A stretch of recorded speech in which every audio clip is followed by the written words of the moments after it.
in simple storytelling.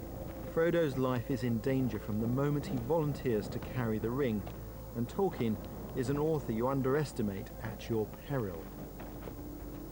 Of course, a bit of history and a dash of culture don't necessarily make a great read, but when you wrap it in a classic adventure story, it exerts a hold like that of the ring itself. Of all the fantastic moments in the book, the best illustration of this is Gandalf's moment of truth in the mines of Moria. Everything comes together here. Tolkien's skill as a wordsmith, the breadth of his imagination, and his skill as a storyteller. It's also a scene that demonstrates his use of pathos and emotion. As they pass through the mines, they're pursued by a great monster. It's called a Balrog, and it falls to Gandalf to confront it on the bridge of Khazad-dûm.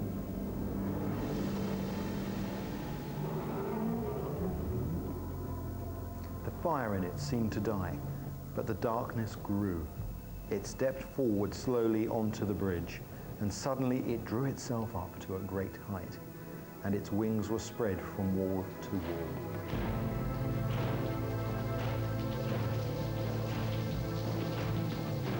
But still, Gandalf could be seen, glimmering in the gloom.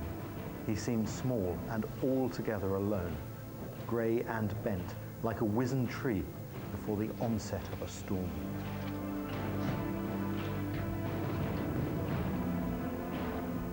Gandalf never wavers. He'd be the perfect person to take on an expedition. To destroy the beast, he smashes the bridge upon which they're standing. With a terrible cry, the Balrog fell forward, and its shadow plunged down and vanished.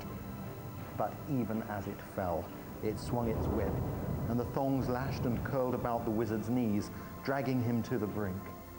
He staggered and fell, grasped vainly at the stone, and slid into the abyss. "Fly, you fools!"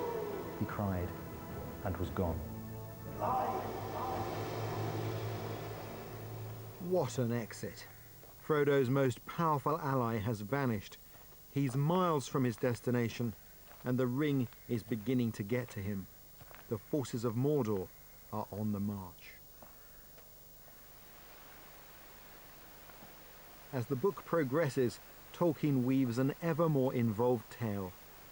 But his great skill is that he does it on such an epic scale. It isn't just new characters that appear, but whole new civilizations. Tolkien's writing is like some great river fed by many tributaries. It's 1,000 pages of the most perfectly plotted saga you'll ever read. Trying to capture it in just half an hour is like trying to hold a waterfall in your hands. But at least we've shown you the essence.